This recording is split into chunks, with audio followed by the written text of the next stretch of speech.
Hello dear friends, this is Phone Support Channel. Before you start watching this video, please subscribe to the channel and give it a like. Thank you.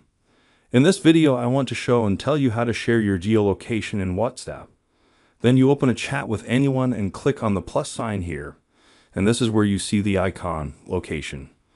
We click here. Now we're going to be asked to confirm that the app will use your geodata. Click Allow Once, or select the item we want. Now our lecture is shown. We wait a couple of seconds for the map to show a more accurate result. We wait until the accuracy is the highest. After we have waited, we click here and our friend is sent our location to chat. We see an icon like this. That's the easy way.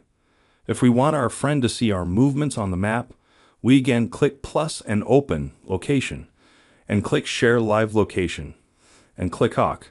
Now open the settings and enable functions so that they can see us. Turn on, always.